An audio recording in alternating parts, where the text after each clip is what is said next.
2025 is here and we of course are going to continue creating videos for you. Also, something that never changes is we offer Windows 11 Pro retail keys. For just $12.50, purchase one today and you are good to go for the end of the year when Windows 10 is end of life. This video is about one of the most anticipated games probably ever going to be created, The Witcher 4. Because CD Projekt Red just released their highly anticipated Unreal Engine demo for Unreal Engine 5.6, and this Witcher 4 is going to be, I would say, truly amazing. And what I want to do in this video is going to have a deep dive, a deep research into everything we've known so far about The Witcher 4, what we can expect about this insanely amazing game. So to truly understand what is at stake, we need to go back 10 years ago, back to 2015, when The Witcher 3 Wild Hunt exploded onto the scene and just changed open world RPGs forever. So this was definitely more than just any new RPG, because this was a truly defining moment of open world RPGs. So this title, The Witcher 3, truly raised the bar for storytelling, world building and emotional depth in gaming. Something I would say we've missed from games like Skyrim, Fallout, the Bethesda games. This was truly something new. So The Witcher 3 has sold over 60 million copies and it truly stands shoulder to shoulder with the greatest games I would say ever created. Skyrim, GTA 5, The Last of Us, those kind of games. Truly is one of the best games ever made. So why was it so special as an open world RPG? Because this really felt like a living, breathing world with truly well worked out quests, unforgettable characters and just a sense of discovery around every corner. So you had the foggy swamps of Velen, to the windswept cliffs of Skellige and the sun-drenched vineyards of Tucson. No area felt empty, no side quest felt meaningless. It was all written out so very well. So with that, CD Projekt Red didn't set just a regular RPG at the time. It truly created something unique. Players still talk about things like the Bloody Baron, the fate of Ciri, of course, very relevant now for The Witcher 4 as well, and all the choices they made in the Witcher game. So with that, we're going to see what do we know about The Witcher 4, what can we expect, and I would say let's dive in right now. Well, The Witcher 3 was built on CD Projekt Red's in-house Red engine, a tool they spent years perfecting. The next chapter in the saga will be developed entirely on Unreal Engine 5. So this marks the end of an era and I would say start of a new era with Unreal Engine 5, of course. So according to CD Projekt Red's Vice President of Technology, Charles Tremblay, I hope I pronounced his name right, Red Engine wasn't bad, but it wasn't built for the future they now heading towards. So the studio struggled to support multiple projects at once, and post-launch fixes for games like Cyberpunk 2077 became a nightmare of bugs and bottlenecks. I would say we all seen that. They needed 2 freaking years plus to actually make this game like they actually wanted it to be. So internal sources said that the engine became fragile. It meant like developers fixing one bug and it would often create 2 more, an example. So the studio really needed a new foundation that was more stable, collaborative and adaptable. So like I'm a huge fan of Unreal Engine 5, of the looks of all the tools which are available. And it's good that I'm not alone in this because CD Projekt Red thought of that as well. So Unreal Engine 5 is not to be confused with just a technical upgrade, because in this case for CD Projekt Red, I would say this is a complete strategic shift. So this strategic shift was made with Epic Games itself, so not just beside them. And actually Tim Sweeney, the CEO of Epic, even called CD Projekt Red the perfect partner to help evolve the engine for large reactive worlds. And in return, CD Projekt Red gains access to the cutting-edge tools and crucially shared development support, which is of course, pretty nice to have that directly from Epic Games.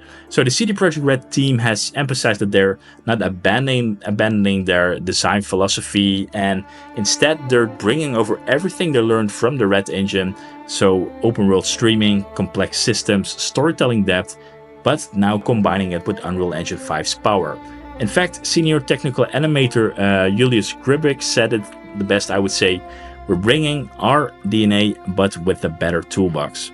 So what this means is we're definitely going to see more detailed environments, smarter NPCs, richer physics, and just smoother workflows for the developers itself. So I would say, CD Projekt Red struggled with over custom engines, and it's now trying to switch more confidently with an existing tool like Unreal Engine 5, which has been tested so much already and has all these amazing tools like, MetaHuman, of course, but also things like Quixel Mega Scans. They can now use their complete asset library and not having to photo scan or create textures themselves. And I would say if they have a good partnership with Epic Games and Unreal Engine 5, we're definitely going to see something truly amazing in this new engine. So let's have a bit more in-depth about Unreal Engine 5 for The Witcher 4. What exactly does the Unreal Engine 5 bring to the table, and why is this going to be such a game-changing moment for The Witcher 4 in comparison with the Red engine for The Witcher 3? So it starts with Nanite, and Nanite is a virtualized geometry that lets developers render environments with film-level detail without tanking the performance. So this means the forest in The Witcher will feel, an example, more denser. The LOD will be a lot better with less pop-ins or blurry textures. The mountains, of course, feel more monumental, and ancient ruins will feel truly ancient. And we all see it in the tech demo. The quality of the textures, lighting, it just looks really, really amazing. Speaking of lighting, we have Lumen, and Lumen is Unreal's real-time global illumination system. So this means lighting responds more dynamically to the world, sunlight piercing through clouds, an example, torchlights bouncing off armor, magic glows reflecting in puddles, all without needing manual lighting passes. And it is not just pretty because it just changes how scenes feel, how immersive things feel. And I think Lumen and Nanite are such big game changers for pretty much any game which is being created in Unreal Engine 5. Also, we have fast geometry streaming, and what this means is it allows massive areas to be loaded in and out seamlessly. So this means we have no loading screens as you move from the snowy peaks to the market squares. And in comparison with The Witcher 3, maybe transitions should feel really, really natural. And especially the lack of pop-up, which you sometimes see in open world games, means the world feels more immersive, I would say, and it truly breathes around you. Something new is the Nanite foliage as well. And what this will mean for The Witcher 4 is that pretty much everything in the forest, so every tree, leaf, and blade of grass, an example, can be rendered in insane detail, even at a distance. And that's, I think, definitely a big advantage of Unreal Engine 5. The forest just won't look good, they will truly feel alive. And that is an example, a big difference if you compare it with a game like Skyrim, even modded, even in Creation Engine 2. The forests still feel a little bit dead, and I would say Unreal Engine 5 is a master when it comes to creating forests. It's not only about environments, it's also how things move. So thanks to the ML Deformer, creatures like Ciri's horse now display realistic muscle movements in real time without sacrificing frame rate. You can see her flex as she runs, and there's a level of fidelity that's very rarely seen in open world RPGs. I would say normally this is only for very closed games which allows to have lots of detail, but now we're actually going to see this in an open world RPG. Then also we have characters and crowds, of course, because we want to have many NPCs.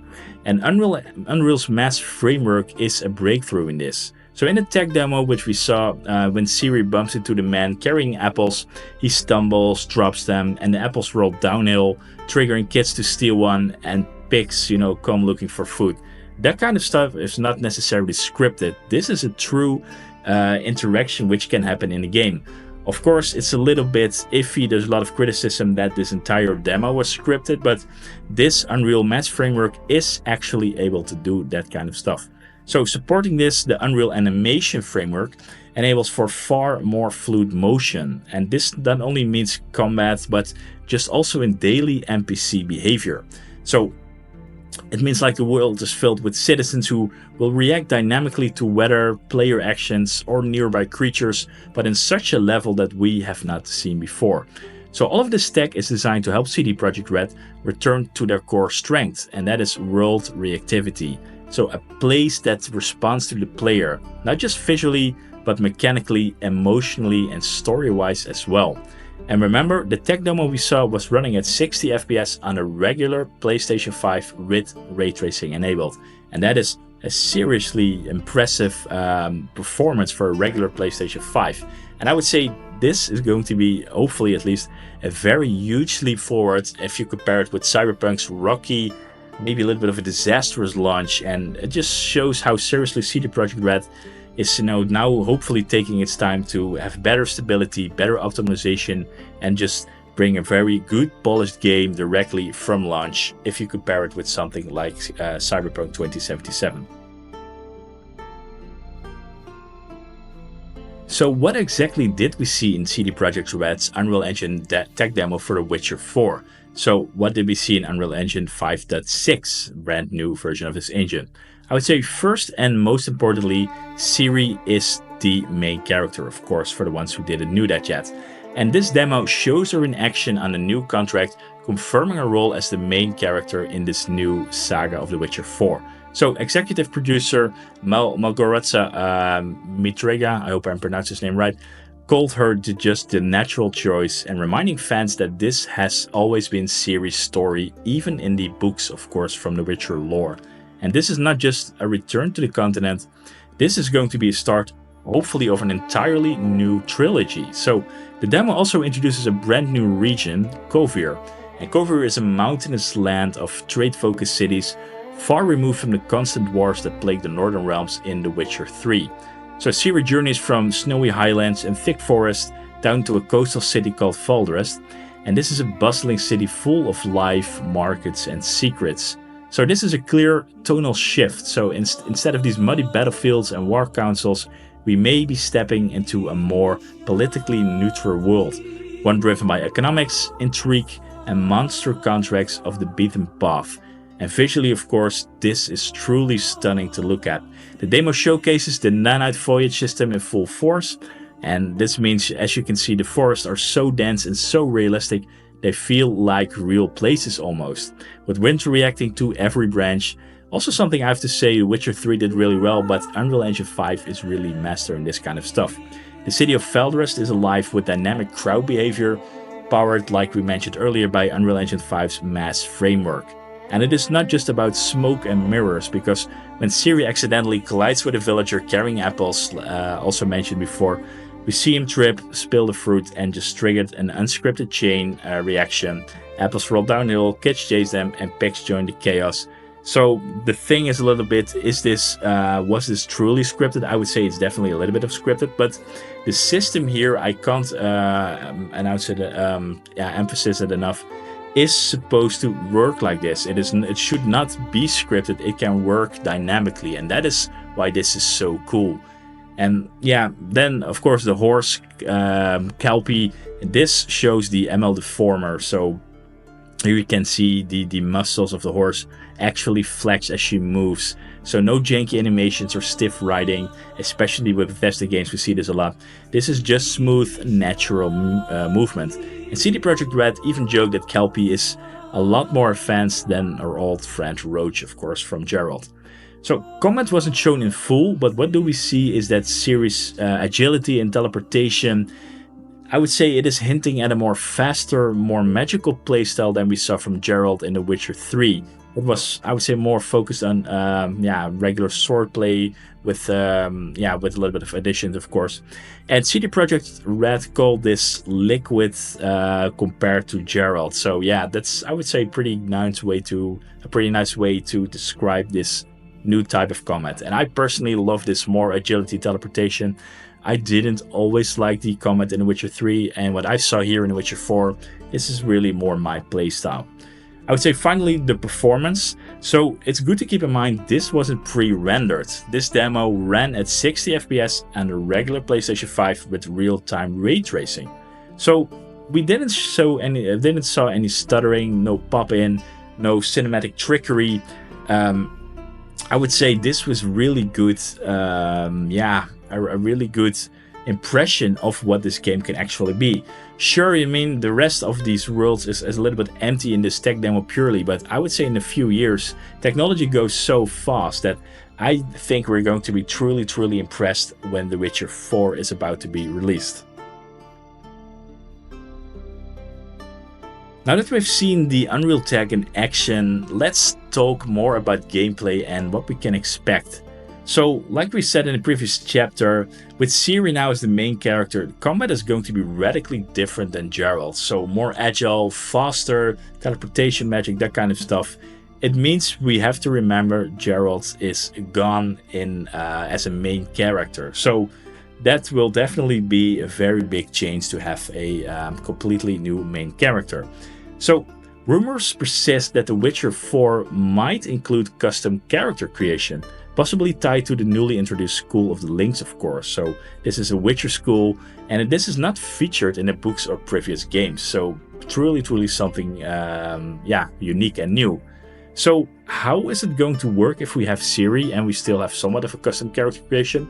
Well, players might be able to create their own character, choose their backgrounds, even pick moral alignments or abilities. And this could play out as either a co-protagonist besides Ciri or as a second playable option, which is of course not unthinkable, especially if you've seen open world games like GTA 5 and GTA 6. So in either case, CD Projekt Red is clearly expanding on the RPG element, pushing deeper into player choices, story consequences, and narrative freedom. So what about the story for The Witcher 4? Well, The Witcher 4 is set after the events of The Witcher 3 Wild Hunt. Geralt's saga is over, but of course I would say he probably will appear in cameos, references, or even just, as a quest giver, I don't know. The world continues after The Witcher 3. Ciri is now forging her own path, becoming this full-fledged monster slayer like we have seen from Geralt. So I would say also we can expect the more mature feeling, the morally gray story like we've seen in the other Witcher games, but now with her. And I would say this definitely has a more fresh tone about a new Witcher game, which is really cool, I would say, because we've played with Geralt for the last 3 games. The introduction of Kovir as a setting and the possibility of, I would say, economic and political themes over full-scale war gives, CD Projekt Red the chance to explore new kinds of conflicts and new kinds of quests. So what should you think of this? Well, we can have power struggles, trade conspiracies, secret cults, and of course all the creatures and dangerous beasts that need to be slain like in every Witcher game. So lore-wise, the School of the Links is gonna open new doors. So fans are already speculating it could have been founded by Lambert and Kyra Metz from the previous Witcher games, or that Ciri herself becomes its figurehead. Because the medallion shown in the teaser, which was a Links in the Snow, hints at her strong connection to this new school. So the question everyone is asking, the release date. When is it coming? Well, CD Projekt Red confirmed that The Witcher 4, and they call it, I think, still internally Project Polaris, entered full production in late 2024. So as of early 2025, now over 400 developers are actively working on The Witcher 4. And now they've stated clearly this game will not ship until it is fully polished. So they definitely want to prevent a disaster like Cyberpunk 2077. So for an actual release window, I would say mid-2027, and the reason of that is if we look a little bit about production, about polishing, I wouldn't be surprised if it was to be released 2028, but from the way I've seen the tech demo, what they already achieved so far regarding tech, the foundation of Unreal Engine 5 is here already. It could go fast, if 400 people are constantly working on this, we might actually see a release late 2026 or mid-2027, I would say, is the most safest choice for a release date. So another big thing I would say is CD Projekt Red said they want this game to serve as a new entry point for players. So this means newcomers who didn't finish the previous trilogy as Geralt will miss things. They are able to play this game without ever having to play the previous Witcher games. But of course, the returning fans who finished the trilogy will definitely notice the more deep lore threads throughout The Witcher 4. So the tagline says it all, I would say, a new saga begins. From the legendary heights of The Witcher 3 to the painful lessons of Cyberpunk 2077, and now into a bold new era powered by Unreal Engine 5, CD Projekt Red is on the verge of something truly monumental. The Witcher 4, or rather the first part of an entirely new saga, is not going to be any other sequel on top of The Witcher 3. Because this is now finally a chance for CD Projekt Red to redefine what the true next generation RPG can be. Because in my opinion, we definitely haven't seen one in that skill. Hopefully the Elder Scrolls 6 will be on the same line with The Witcher 4, but I would say we have some really great years ahead with The Witcher 4 and the Elder Scrolls 6. So with Ciri now stepping into the spotlight of Geralt, we have a new region to explore and a brand new Witcher school, and all the amazing technology that Unreal Engine 5 has behind it to power this all. The expectations are of course sky high, but rightfully so. Because unlike the rushed ambition of Cyberpunk's launch eventually, CD Projekt Red now seems to be committed to finally getting it right at launch, even if that takes more time they learned from the Cyberpunk launch. So this tech demo shows more than just some graphical upgrades. It shows stability, confidence, and just fully potential of what an amazing game this is going to be. So I would say one thing is clear, this is going to be one of the most anticipated games ever, and rightfully so, and I'm really looking forward to The Witcher 4. So what are your thoughts about The Witcher 4? What are you hoping to see in this new game in the Witcher saga? Let me know that in the comments, and I hope to see you at one of my next videos.